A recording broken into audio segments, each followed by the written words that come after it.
Oh, we're live. I see it. Nice. So I'm not doing an intro for this? Are you sure? Can you hear me? Yeah, I can hear you. Yeah. So no intro. So no, because we're waiting for people to join. Apparently, Right, but we're talking about later on if you were to edit it. Do you want me to just do one? might as well. Yeah, go ahead. All right. Man, I haven't practiced this in a while. Hello, everyone. Welcome to the second episode of 20 Minutes of Truth. I'm your host, Alex Lacasse, and today we have a special guest, Matthew. How do you pronounce your last name? Soleyn. Soleyn. Matthew Soleyn, who's done a real deep dive into the recent developments of the Cheers poker room and what's happened in the last week or so. Matthew, what is because you've probably put more time and effort into this. What is the driving force behind your information seeking and your drive for this? Yeah. So basically, I actually played at the Cheers Poker Room and Casino on Friday last week when they had a nightly. They do every Friday night. They do a tournament. It's like I think $40 plus $5 dealer add-on. Played in it. Unfortunately, did not win. And then suddenly the next day, the room is closed. With no advance notice or warning to any of the players. I'm not there too often, maybe once a week. There are some people who are there a lot more. So the room basically closed, and everyone on the internet basically started speculating as to why. Some said, oh, maybe they're going out of business. Some said, oh, maybe they lost their license. Other reasons came up. So I figured, rather than speculate, let me just find out from the New Hampshire Lottery Commission, who regulates the poker rooms in New Hampshire. So I sent them an email, which took about 30 seconds to send, and on Monday morning got a response that said, indeed, Cheers' license was suspended by the commission. Here are the 3 regulations they violated that led to that, and there's a hearing on June 12th to determine essentially the future of their license status. Who did you speak to within the commission that gave you this information? So I didn't actually talk to them directly, but it was an email, and it was from Valerie King, who is the director for the Racing and Charitable Gaming Division. Okay, so that sounds like a pretty official title. I think it's safe to assume she's probably in charge of. Do you think did you get the feeling that she was in charge of making the call to shut them down? I didn't get that sense or have any insight into who made the call, but essentially it seems that she is the person who responds to any inquiries that are coming into their department. Okay. So what do you think is the main reason behind them getting shut down? Because I read a few bullet points on there. A few of them stuck out to me, but I'm wondering what sort of sense you got from reading that and what you think is the main reason behind it.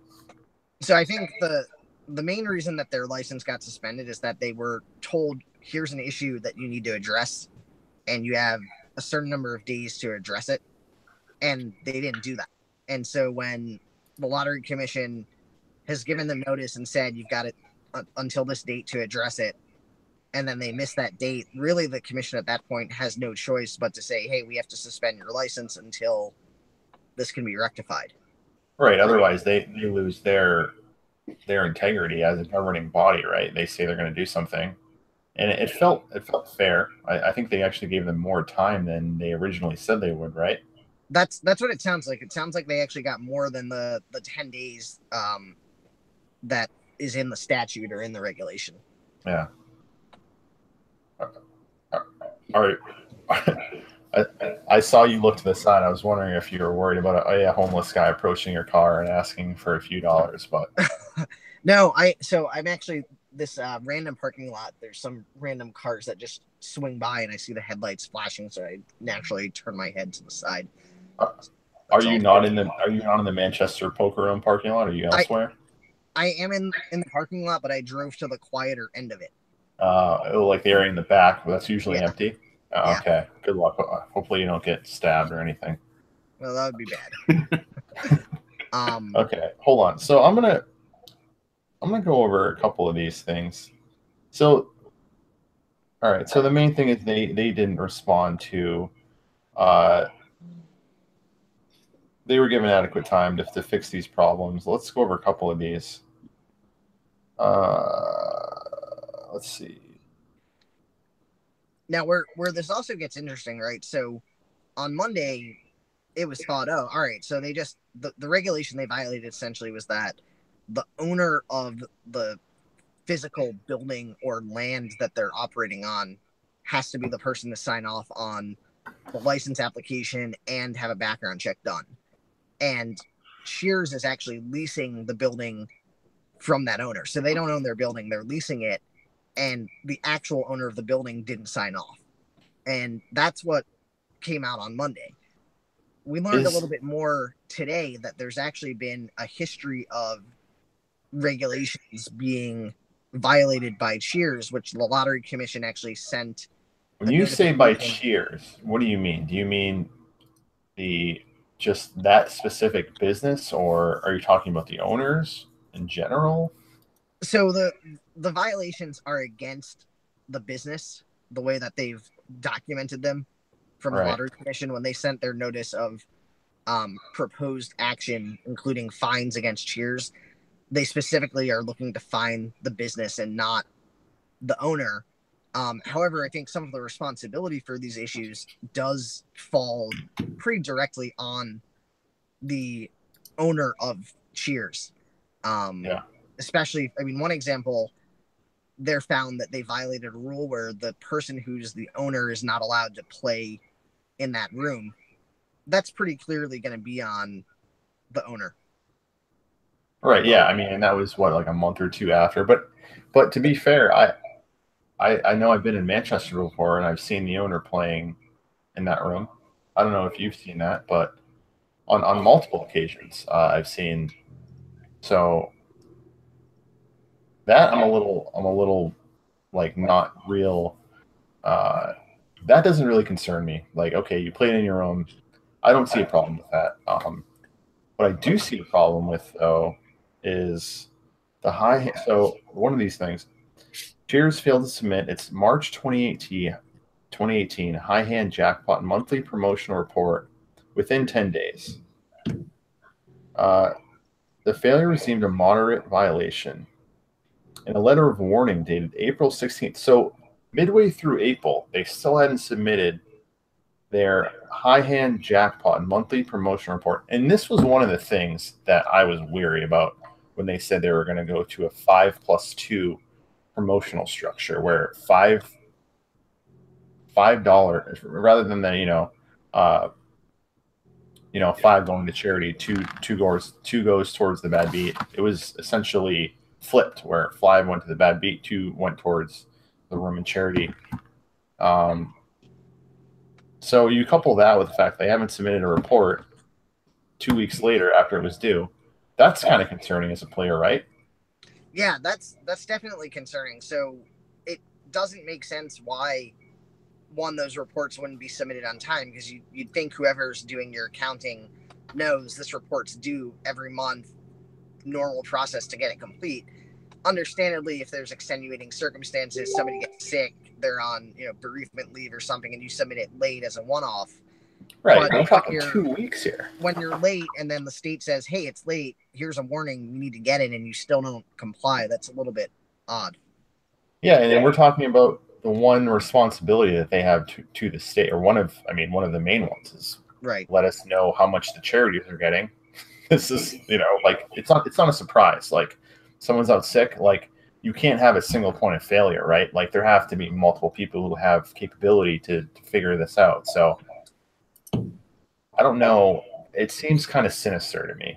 I don't think it's something that you just, person's out, I can't file my report to charities this month. Like, that's not how it works, right? Yeah. But okay, and then so moving on to the next one. Another monthly report.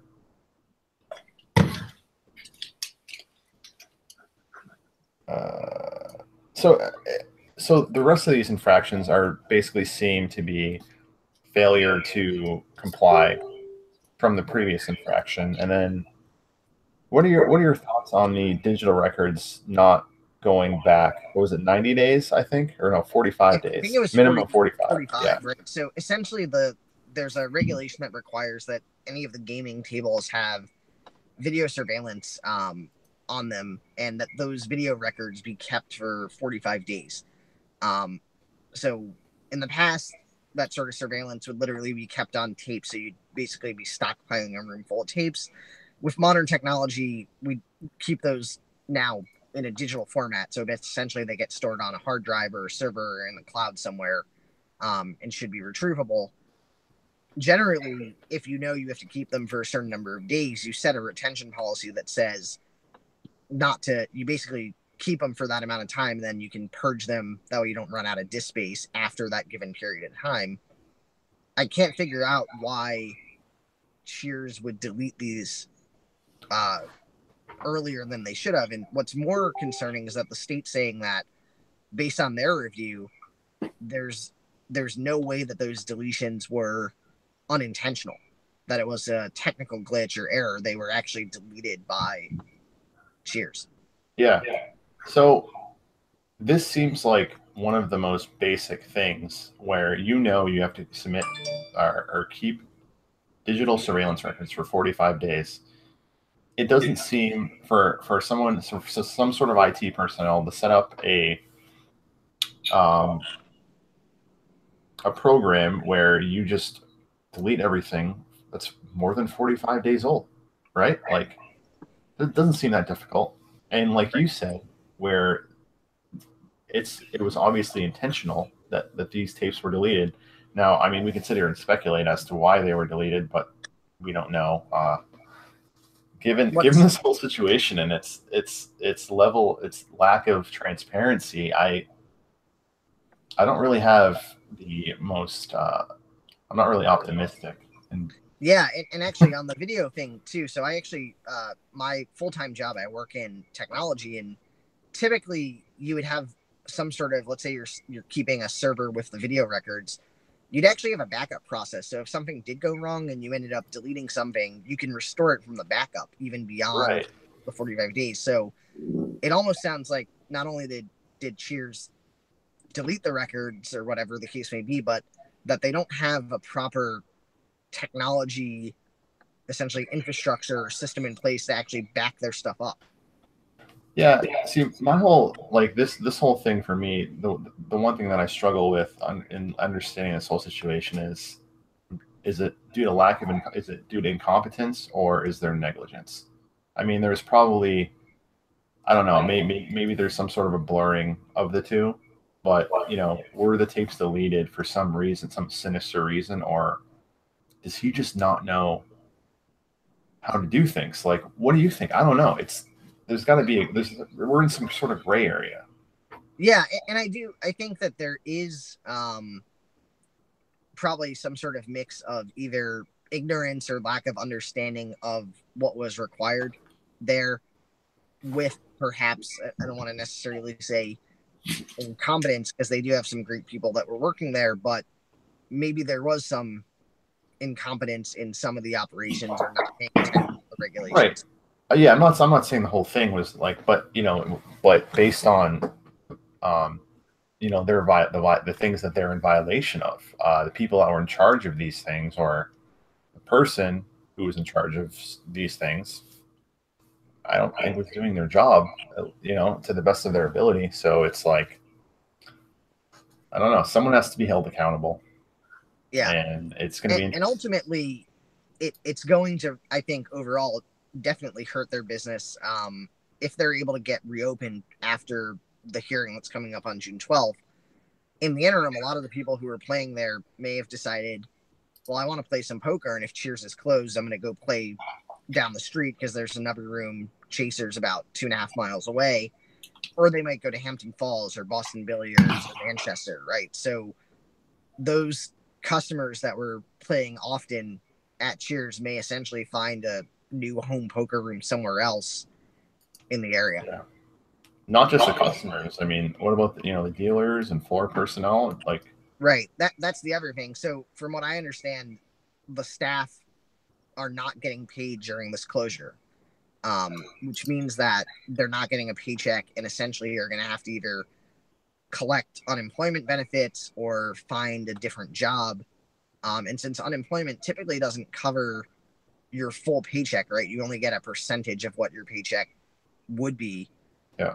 A lot of them are going to be looking to find a new job just to do things like pay rent or buy food or buy clothes for their kids, etc. All right. I mean, that would make sense. I could understand that position totally. Yeah. It'll be interesting. So, do you see them opening? I mean, like, because this is just a feeling, but I don't see them opening June 12th or June 13th. I think these Right. are So problems. the state also has said that in order to, they're going to have to post. So currently, I think they have to post a bond of $25,000. The state's increasing that mandate to 150,000. So they're going to need to raise 125,000 to post the updated bond requirement. So that's one hindrance. If they don't have that capital available, they're going to need to raise. Are you saying that it was 25 and in some recent period of time it's been increased to 150? Yeah, that the second page. So that memo that came, the warning or the notice memo that came from the lottery department or lottery commission, towards the end it mentions the bond that Cheers post, and it, I believe, went from 25,000 to 150,000. It says, yeah, to increase the bond required 7 from 25. Oh yeah, okay. So and this is no later than June 23rd. Yeah. 2018. So this is so not only are they going to have to, assuming those fines hold, right? So they're going to have to pay fines. They're going to have to get their license back into compliance, post the increased bond, hope that their staff haven't all quit out of town, right. In order to get back into being open. So it's entirely possible that they might be unable to actually, even if the state were to say, hey, you can resume operations on June 13, it's entirely possible they won't be able to do it or won't be able to fully do it because of the other challenges that they're going to face.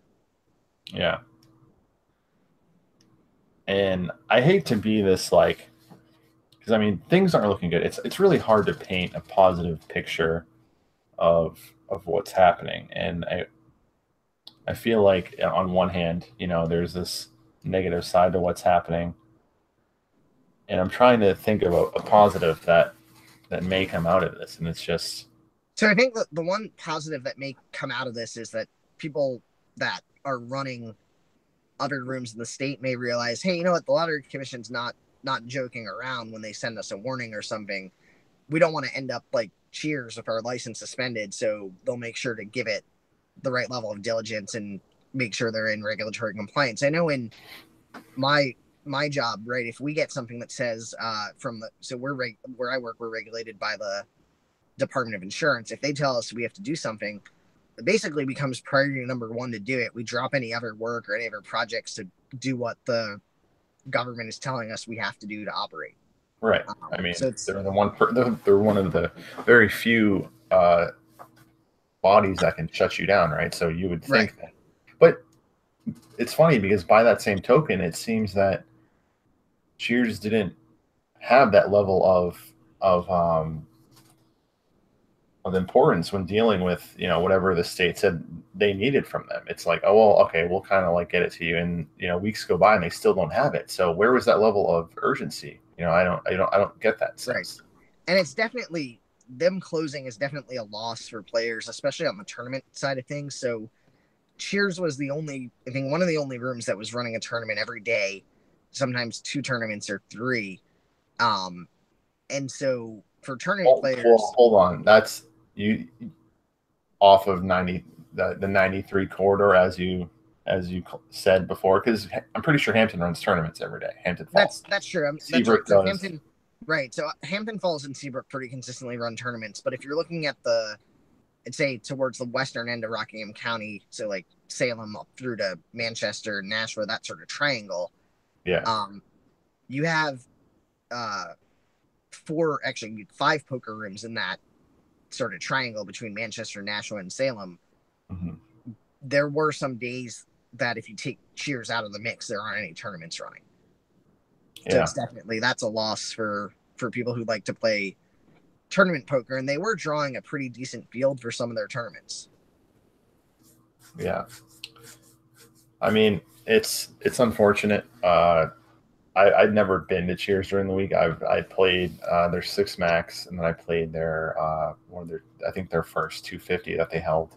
Yeah, and that was actually another kind of nice. So Cheers, I think, was the only place in New Hampshire running a Six Max format, and yeah. they also had some of the other rooms when they do tournaments. The tables are a little crowded. You don't have much elbow room because they're running 10-person tables. Cheers had actually gone to 9-person tables for all of their other tournaments, which was nice. Is Manchester doing that also now? Manchester is doing 9 because the new tables that they got forced them into 9. They only have 9 seats. Okay, interesting. Well, it'll be interesting to see how this plays out in the future with Cheers, and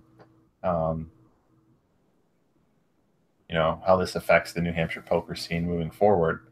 I definitely appreciate your looking into it, and I think the community in general does too, because not many people would think to actually just very simple solution: call the lottery and ask them.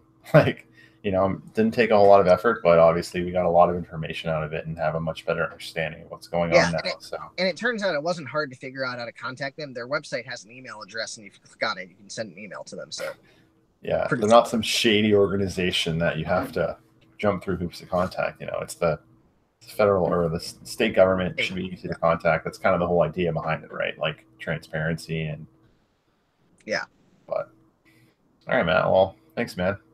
Appreciate you coming on the show. All right, you got any other topics for tonight? You know what? I hadn't thought about that actually. I was gonna ask you how the tournament went today in Manchester. How many people did it get? I think we had about I want to say we had maybe 58 to 60 people. I can't remember the exact number in the tournament. I unfortunately got knocked out, probably number 28 to go. Definitely lasted longer than TDF. He was knocked out as one of the first 5. I mean, that's standard. Like, here's the thing, right? You've got 50. You probably had 30,000 chips, 900 big blinds, and he gets knocked out in the first couple hours. No surprise there. Do you think TDF's the worst player in New Hampshire?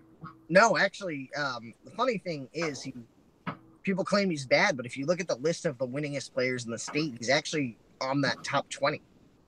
Yeah, but here's the thing, man. Winningest in poker doesn't necessarily mean winningest. Maybe he's received the most amount in prize money, but how much has he bought in? And that's one of the gaps. So that's one of the gaps that if you look at like Hendon Mob, right? One of the gaps is they don't have a record of the buy-ins. So you can't really sum up net profit for a player in tournaments through that. Plus, a lot of tournaments don't even get put in. So Manchester, a good example, you could win $2,000, but it's not going to show up. Right. You could also play it every week and never cash, and your $100 of buy-ins every week isn't going to show up there either. Right, like Brian Clark, if Manchester was on Hendon Mob, he'd probably have like 100,000 more in cashes because he's on that final table every week. So, well, not this week. He was gone before me. So, really? Yeah, he was. Wow. Did you knock him out? Not me. Someone else. They put him all in, and he was. How did you bust out of the tournament today? So I mean, officially busted out by basically shoving 2-3 off suit in, but Matthew. No, but here's give me right? How many big blinds did you have when you did that? I had 2 big blinds. Oh, whatever. What happened before at that point? It's anything. What really killed me. So I was actually the table chip leader. I had top pair on the flop. Right, I had a queen, flop top pair, strong kicker. Some guy had limped in though with pocket 2s, and there was a 2 out there, so he had his set. So ended up all in, and is it a limped pot? So well, huh? Is it a limped pot? Yeah, it was a limp pot. I mean, I limped in with queen 9. So from where? From I can't even remember what position I was in, but basically limped in. If you keep limping and I keep hearing about these, I'm gonna throw up. I'm gonna throw up all over this computer. You're smarter. You're like smarter than me. So like you got to just know to just stop limping. You just can't Yeah. do it. Yeah, it's either get them all in or fold, one of the two, right? Like Joe, We have a couple of questions in the chat whenever you're ready. Nice. I forgot about Oh, this. wow, we this got section. questions. All right. How are you? Are you want to ask him, Joe? I'll just give you guys. People want you to talk about Seabrook possibly closing down.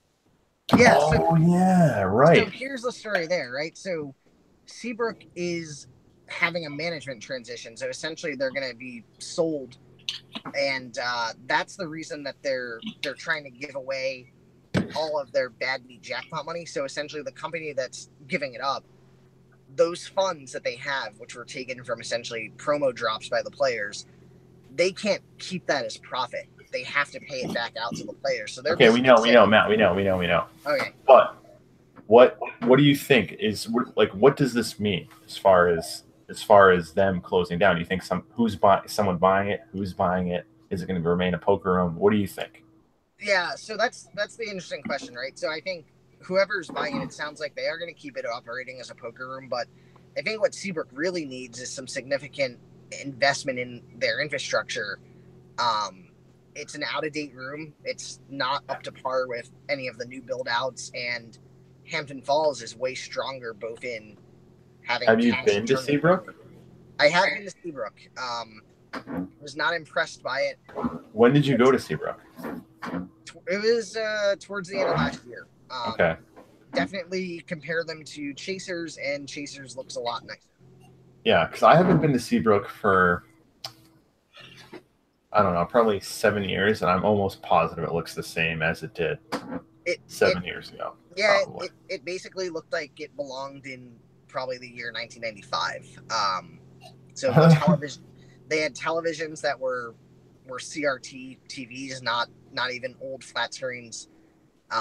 They could definitely use some improvement in their facility if they want to be able to draw in more players. So there's been speculation that Chasers is going to buy Seabrook. What do you think about that? Do you think that's possible? So it would be interesting to see. So Chasers definitely has a strong management team. They've been able to give players what they want.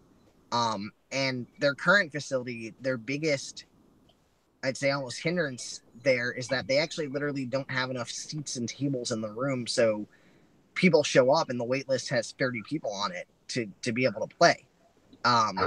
So their space that they're in now, they can't easily expand. So maybe for them, if they want to grow the business, the right move is to actually buy another facility and open up a second room on the other side of the state.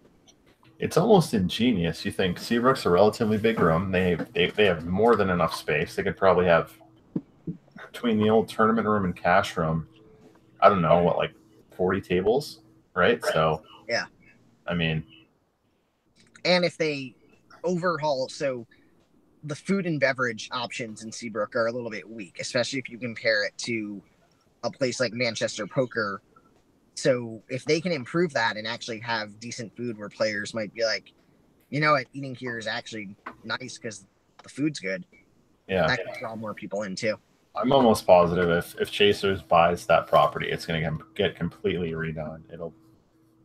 I think they'll do a really good job in refurnishing and remodeling it. What else you got, Joe? Nice sweatshirt, by the way. I think I ordered one of those. The new Limp Call hoodies are now available. How's the back? Is there anything on the back or just the front? No, not this version. There's multiple versions? This thing's in the works. Anyways, moving on. We have a question from Joey Panic. Oh, no. He just wants to know if Matt, how do you pronounce your last name again? I didn't catch that part. Soleyn. If Matt Soleyn is trolling or if this is really you. No, this is the real me. Is this the fake Matt Soleyn? No, the fake one is now banned from Facebook. So thanks. He messaged me. He messaged me yesterday, and whoever that was. They put a shitload of work into that. They took every picture, everything you did. I almost fell for it. If they didn't try to join the group, I would have fell for it. So when I looked at the profile yesterday, right? So the fake one, right? I looked at it to report it. I hesitated for a second because I wanted to make sure I wasn't reporting my own account as an impersonator. You're gonna get banned. Yeah, and banning, causing myself to get banned or something. But no, I was able to figure out, all right, this is not me, but they did a good job stealing all my pictures. See, I knew it was fake immediately. Like Joe and Slice are both idiots because you had two friends. Like literally 10 seconds. By the time it got to me, it had like 40 friends. When did it get to you? Later than you, I guess. You had a full list of friends. No. I know you're exaggerating. You're spin zoning. You're exaggerating. You just didn't look at it. At one point, I saw it had friends or something when I reported it to Facebook to get it banned. So when did you report it? Today? Yesterday, last night. Okay. All right. All right. What other questions you got there? Nice hoodie guy. A whole bunch of stuff from Slice that we really can't use. All right. Well, anything. No, throw it at us. We can. No, you don't, Matt. Listen, Matt. You know not what you say. Okay, you don't want this. These questions have to be screened before they hit the air. Yeah. These nothing worthwhile. Okay. How long have we been on for? Like what, half hour? Maybe. That sounds about right. Yeah. Where do you live? You live in like Nashua area? Yeah, so I live in Nashua, and then I do a split. Oh, where do you live in Nashua? I live in Nashua. South end of town. So I do a split. I work from home part of the time, and then I work in the Back Bay of Boston part of the time. This week's been a little bit crazy because I've been in Quincy a bunch, but my parents live in Nashua. What, you live off Exit 4? 1. Right on the border. Yeah. Oh, okay. Right on the border. Nice. You can mix it up at any point. Yeah. Do you play poker like every day? Because every day I see a post now in the group of the new room you're in. No, not every day. So I have a couple of times trolled on the topic of high hands. Because it's essentially gotten to the point where rooms offer high hands and they essentially are competing on, hey, we have a higher high hand than anybody else, so come play here. So I've been like, hey, who has the biggest one? Because obviously that's the way to decide where to go. So, which yeah, but what if you have to use both hole cards? Well, that gets to another story. So really, they're not paying the high hand; they're paying the best hand that uses both cards. Right. So, but what is your beef with that? I don't understand that. What is the beef with that? So why does it matter? So I think it's a matter of poor advertising, right? So if somebody's got a straight flush king high because they had the king of diamonds and you had 9, 10, jack, queen of diamonds hit the board, they've got the highest hand, the winning hand. Okay, but here's the thing, Matt. We get that, but is it poor advertising or are they just dumbing it down so people understand? Would it be better advertising to make it wordy and say, this is the best high hand using using 2 hole cards? Like right. That would just confuse people. Or just pay out the actual highest hand, whether they play 1 card or 2. What if they play 0 and they just play the board? Does everyone win? Who wins? People in the hand? You know what? If the board is a royal flush or something and that's so stupid, though. People chop it. That's so dumb. No one wants that. The board wins. Maybe the room should win. You're gonna chop $50 a piece? Like, yeah, I mean that's a rare circumstance, right? But hold on. Okay, so my question is, do you think? So you would rather? So you'd be okay with it being 1 card eligible? Would you rather it be also 0 card eligible? I would say 0 card eligible is just going to lead to basically having to chop whatever the payout is. Yeah. A bunch of ways, right? So if the board, and also rarely is it that the board is going to be your high hand, because a lot of rooms say you need to have a full house or better. So if the board's a full house, that doesn't happen super often. Or if the board's straight flush or quads, but that tends to That's not the true high hand, though, Matthew Soleyn. So it's tied for the high hand. It's. I just wanted to get that on air. I needed that on record. Let's see, Joey. What else? No more questions came in.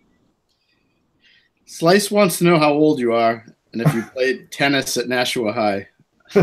No, so I'm 31, but I actually never played tennis at Nashua High because I never went to high school there. So I went to high school in Londonderry and then college at Northeastern in Boston. Londonderry. He wants baseball. You guys had a shitty baseball team.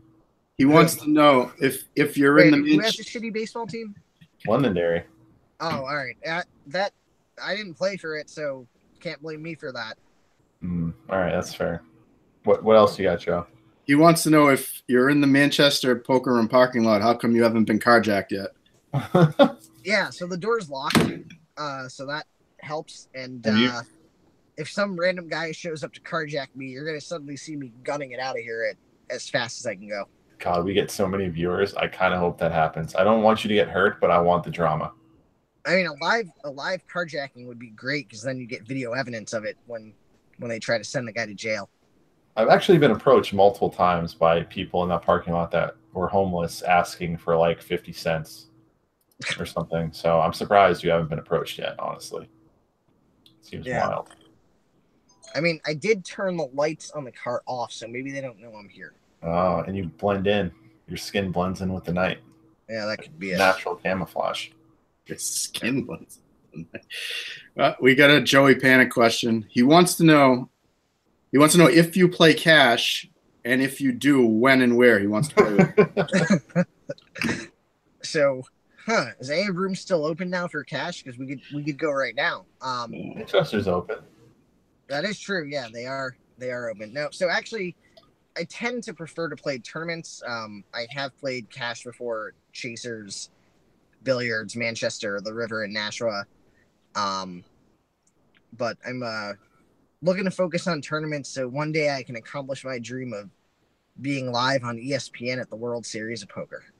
Wow, that is the most cookie cutter answer I've ever heard in my. It's like you got it from a fucking YouTube video or something.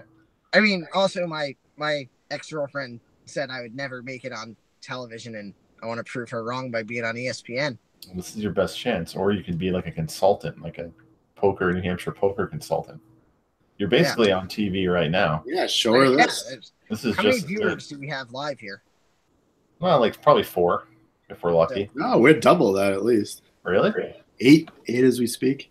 Okay. 8, so, yeah, we gotta get those. We gotta get numbers up. Unfortunately, 4 of them are sliced on different accounts. And then I think we're the other 3. So really, it's just sliced like 8 times. Yeah. So, any other interesting questions from Slice? I'm trying to think of questions that I've had for you in the past. And now I got you that I need to ask you. Do we want to talk about 4-4 versus Ace King? No. Nope. No. All right. Because that was not that was an interesting one. I mean, we'll talk about your limp 3-bet with your limp call with Ace King. Where you were like 35 big blinds deep. No one wants to hear about that. Just don't do that again. Do we want to talk about when I lost with the nuts? Because we can do that. No. That paints you in a positive light. We don't want to go there right now. No, I actually did win today. I flopped the nuts and managed to win. Did you? Yeah. Wow. That was a positive change. Congratulations. I didn't play poker today. I thought about going to Manchester, but I decided to get drunk instead and stay at home. And run a podcast too. Yeah, I mean, it was mostly Joe, though. I just kind of showed up, and then I had some questions to ask, but, Yeah. Do we want to talk $10 bet? Oh. I don't get the same feeling as when they increased it to 4, obviously. I mean, Chasers might run to 5-10, right? But I think it might actually be bad for the economy. Like, that might be a hot take for the poker economy. Maybe more people are going to play table games. More money is going to go to the rooms quicker. I'm not a huge fan of it. Like, I think poker is for New Hampshire, is where it can sustain itself. 2-4, no limit. Yeah, I do think there is a small segment of people that will be interested in playing a higher stake. So some, whether it be 5-10 or whatever the case may be. So interestingly, Cheers prior to closing did run 4-4, which was the highest stakes you could run. Yeah, but how often did they run it? They drew in a couple tables on Friday and Saturday night with that. Yeah. So there might be a room like Chasers that's pretty packed. They might actually be able to get a table for a 5-10 game going during busy periods of time. You know what they should do? If they're going to run that 5-10 game, you want to talk about something cool. I would watch like a 5-10 live stream with some like RFID cards, with some, like kind of like live at the bike, but live at the freaking Chasers poker room. That'd be kind of cool. Yeah, definitely, I think if you're going to get people to want to watch a live stream, you got to have either the RFID cards or whole card cameras to do it, because it's kind of dull to watch a stream when you can't really see what's going on. You know, and another thing that I think is a shame when it comes to the increase to $10, I would have liked to see the increase to a $500 multi-table max, but tournaments clearly aren't as profitable when it comes to New Hampshire poker. So I think they went with what was making them the most money in cash. I also think the table games bet going to 10 is going to be more lucrative for the rooms, because you take a game like roulette where the house is going to average out about a 5.26% profit on that game. If you're getting people to be able to put down sick math. So sorry, but go ahead. The Wizard of Odds is your friend, by the way. They've got that website's got every poker or every casino game, basically. They've got the odds laid out, so you can quickly. But now that assumes it's 00 roulette. If they want to pull shenanigans like the Venetian did in Vegas and put a table out that has 0, 00, and then a green S, so basically it's like having 3 zeros, so the odds suck. You could make more money, but then your players might declare that you're revolt. Yeah. So in any case, though, when you're making that money, if you're able to get the players to bet more, you're going to take in a larger amount of profit. And that means that that's more money for the room, more money that goes to the charities. More rake. Gets more money. More rake is better. Okay, but Matt, here's the thing, man. Most people understand that, right? But I think, but I don't think it registers with a lot of people. I think a lot of people say, oh, increase to $10. That means 5-10s. Well, how many people are actually going to play 5-10 on a regular basis? A dozen, maybe, right? So I think you maybe get. It doesn't affect 95 to 98% of cash players. It affects people who are in the pit. So, this is overall bet. People are going to be spending more, betting more in the pit, more to the house. I don't like this at all. I don't know. I don't know if Joe. I kind of want to hear Joe's take on this too. What do you think about the increase to 10? I think it only affects the table games. There's not going to be much of a demand for 5-10 cash. You can still only buy in for 500. Right. So and you know what's going to happen too is, so we are, I think, about 2 months from Massachusetts opening a full service casino with MGM, and then in a year. A little over a year, so I think it's something like June 28th is their opening date of next year. You have Encore Boston Harbor, which is going to essentially be the premier entertainment and gaming destination in this region at that point. They're going to open. They're going to let you bet $500 if you want on a hand of blackjack. So, yeah, I think people who are high rollers or want to bet a lot of money or something like that, they're probably going to gravitate there at that point. So I don't know how much having the $10 bet really helps in terms of retaining business once you're competing against a full service style property. I think that's not going to be their make or break. I think the make or break is going to be if they can change their regulation to be competitive with Massachusetts casinos, right? Like, that remains to be seen. We don't know. Maybe they will.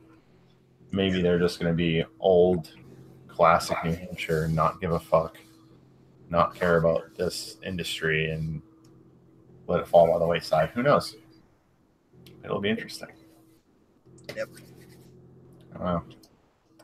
Well, it's fast approaching my bedtime, sir. I don't know about you. So, Joe, before we wrap up, any final questions from the audience? We've got Chris Pico wants to know. He's got a good idea, actually. He said, wouldn't it be better for all the rooms to limit the high hand to 1 day a week? So it's interesting, right? So when you think about the high hand money, they're basically pulling money from each hand and then just throwing it back out. So well, hold on. Is he asking, do we only collect 1 day a week, or do we only run high hands 1 day a week? I think he's saying just run it 1 day a week, which I like that idea. Yeah. So that's where, let's say a room says, hey, Fridays are high hand day or Tuesdays are high hand day. What you may see happen is everybody decides, all right, well, Chaser's Tuesday, we're going to go there. And then Billiards has Wednesday, so we're going to go there. So the rooms end up not having as many players on those other days because everybody just only wants to play when there's high hands or goes to where the high hands are. I don't necessarily agree with that, because even when Chasers is packed, there's still people in Hampton Falls, there's still people in the other rooms. You're still going to have people that are going to go to those rooms. It won't be as busy, but it's not like the masses move with the high hand. You'll have outliers who will move, but I think most people play in a room and that's where they go, regardless of the high hand.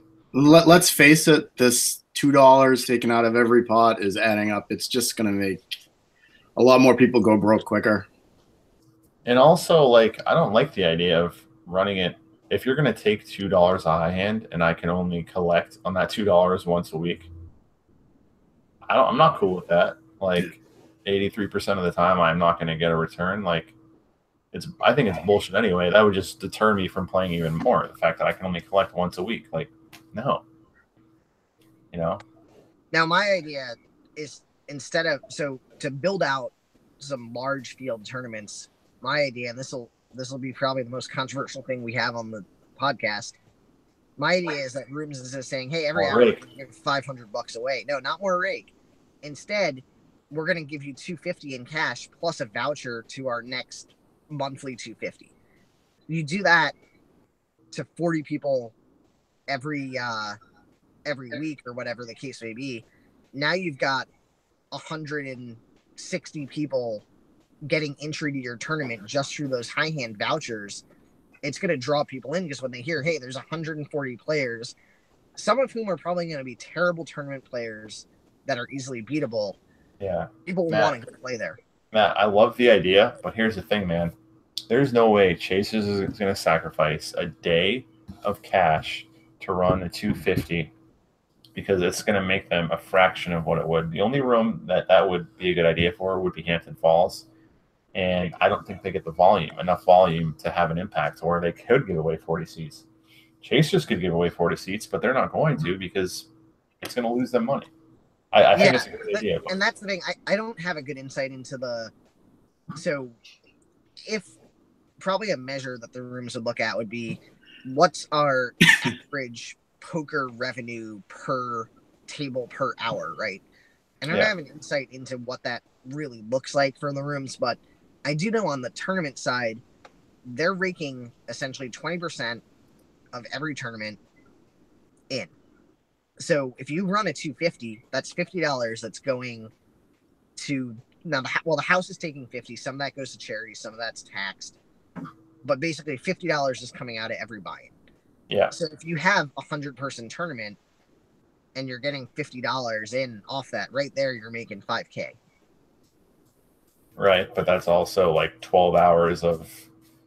It's multiple dealer hours, and they don't get all of that. It's just I don't know. I don't know the math off the top of my head. It would be impossible to figure it out. But I'm pretty sure if it made sense for the rooms to push tournaments, that they would. But all right, Joe, what are you laughing at right there? I think it also makes sense more so for the rooms that are able. So on the food and beverage side, the rooms that are able to have a good food and beverage program. When they draw in those tournament players and they decide to get lunch, get dinner, have a couple beers, whatever, they're making money off that. So I think the non-gaming revenue comes in. And that's actually in the casino industry, non-gaming revenue has been a huge measure and a huge focus that shareholders, when you look at like an MGM or a Wynn, those larger publicly traded groups, the shareholders are paying attention to that because there's a huge opportunity to diversify the revenue sources. And I think that's one of the things that the rooms in New Hampshire might struggle with because they're not fully integrated resort type places that people stay overnight at. But it's still probably important to a lot of the rooms. Interesting. Well, the other advantage for them, you're better off if you're running a room and you're making, let's say you make a $3 profit on selling a beer. You're actually better off getting $3 in profit there than $3 in profit from blackjack because you're not getting the state gaming tax and having to pay the charity a cut on the food and beverage sales. So it would be better off if they focused on increasing food and beverage for that reason. Then, right. So we have a question in the chat from another Matthew Soleyn who wants to know why you stole his identity. He has your picture, your name. Oh, somebody's got to get banned again from Facebook. Sheriff Soleyn's on the case. This isn't Facebook. This is on YouTube. So I guess this is a Google account. Lovely. Now we got fake Google accounts. Well, you got to email YouTube then, or Google. Yeah. I know I wouldn't want Soleyn hunting me down. The real Soleyn. I was the one. I was actually the one who told him about the fake account of himself, and within 20 seconds, it was gone. Instant. Yeah. Instantly. Well, I have a feeling that the fake account was created by one of 3 people in a limp call Facebook group. Slice is. I know what. Contender. Slice always gets accused, but I don't think it was him. So, then again, you know who the real culprit is behind everything, Matt? I'm going to let you know a little secret. Joey Panic is behind everything. Oh yeah, he was the number 2. You might not suspect him, but he is always behind everything. So always assume it's him. A puppet master. What makes me suspect him is the fact that when you think about it, I don't think Slice has the technical skill to create a fake account. He does, though. That's the thing. He really does. Like, he's one of the few who does. Then it could be him. Or if anything, Joey Panic doesn't have the skill, the technical skill. That profile probably took him a week to create. Like, like he didn't do a thing. He stayed in bed and he was like researching your education and he was inputting data and shit. Or at least he thought he was. Yeah. Man, he must have learned how to copy and paste. That takes skill. For him, it does. You'd be surprised.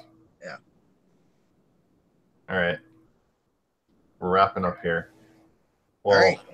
Thanks for coming on. I hope you make it home safe and you don't get stabbed by a homeless bum or something. No, so good luck. That should not happen today. So, well, everybody have a good night. Hopefully we'll see you at the tables at some point in the near future. Maybe. I might make an appearance before I beat Joe out of a bracelet in Vegas. We're gonna have a couple of very special podcasts out in Vegas. Oh yeah. You know what? Yeah. You guys could come to what was coming up next week? Yeah, I already know I'm not going. Joe's not going. Joe doesn't play tournaments. Isn't there a 250 at Hampton next weekend, or is it the one after? Well, I might. We could do the one after and then just go. Well, no, we're leaving the following weekend, but. Or we could go to the Cheers grand reopening 250. Not a chance. That's assuming they reopen. Yeah, I'll be in Vegas. Hopefully, we're in Vegas for that. But right. Well, good luck in Vegas. It's supposed to be a hot one out there. You just said that. That's the most generic thing I've ever heard. So I've been there in July. He didn't even look at the weather. You just know. They just used the supposed to. Well, yeah, sick assumption. It's like, oh yeah. So I went there in July once, and I decided it would be a sound idea to take a walk at 1:00 at night. No, that was in the day. Let me take a stroll at 1:00. I think I went from one casino across the pedestrian bridge down to the other one, and I'm like, all right, it's too hot out. I'm going inside. So it's not that bad. I've walked from the Caesars to the Rio a few times. It's not that bad. You take your shirt off mid walk? No, I didn't take my shirt off. I would have. I would have No. been sweating like a. The only the only shirts that were coming off in Vegas were at the Gentlemen's Club. Another generic term. It's a dry heat. It's not like Wait, you were taking your shirt off at a gentleman's club? No, not me. There are non-gentlemen at the Gentlemen's Club taking their shirt off. Like we have other dudes? We have one more question. Matthew Soleyn wants to know if Matthew Soleyn ever stops trolling for one day. Wow. I think we know. I think I know. don't know. Well, Give you know yourself what? away. So we can't troll on Sunday because we have to attend church. That's a Lord's Day. Yeah. Yeah, it's the Lord's Day. Also, we can't get Chick-fil-A on Sunday because for some reason they're also closed. You know what? That's true. Yeah. We have one more question from Joey Panic. He wants to know if you think that you're up money lifetime playing poker. My what? If you're up money playing poker. So lifetime, I am up money. This year, I am negative on cash poker and positive on tournament. Are you tracking this via anything, or is this just in your brain? So I have a giant ledger that I keep. So I just like pencil it in. You handwrite? Oh my god. Yeah. No, I'm kidding. I use an Excel spreadsheet. Okay. You should just download an app. There's a like poker income app. Just do that. It's easier. Well, Excel, you can do more reporting on it out of that. I'd love to see your report sometime. I get some pivot tables going, create graphs. Monthly poker poker income by month. Guy, aren't you? Huh? You're an insurance guy, aren't you? I am an insurance guy. Yeah. A lot of my job, I work with Salesforce.com, and basically, whenever you've got the data, you can generate real nice reports, do data analytics. We have one more question from All right, Joey. that's it, then I'm going to bed. Hurry the fuck up. The last one. He wants to know what you think of what's your take on Joe Murphy? Joe Murphy, I have no take on him. Never met the guy. Wow. That's a hot take. All right. Well, on that note, thanks for watching all eight slices. I hope all 8 of you enjoyed the podcast. Thank you. Let's give a big thank you to Glenn for sponsoring tonight's episode. Yeah, Glenn, thanks for the $5. Does that mean I get royalty for being on this thing? I'll get you like a French fry or something. Glenn bet Joe $10 that we wouldn't do a podcast within the next 10 days, and here we are. 10 hours later. I'm talking not into the microphone. Okay. Same day. 10 hours later, motherfucker. All right. Oh. Well, all right.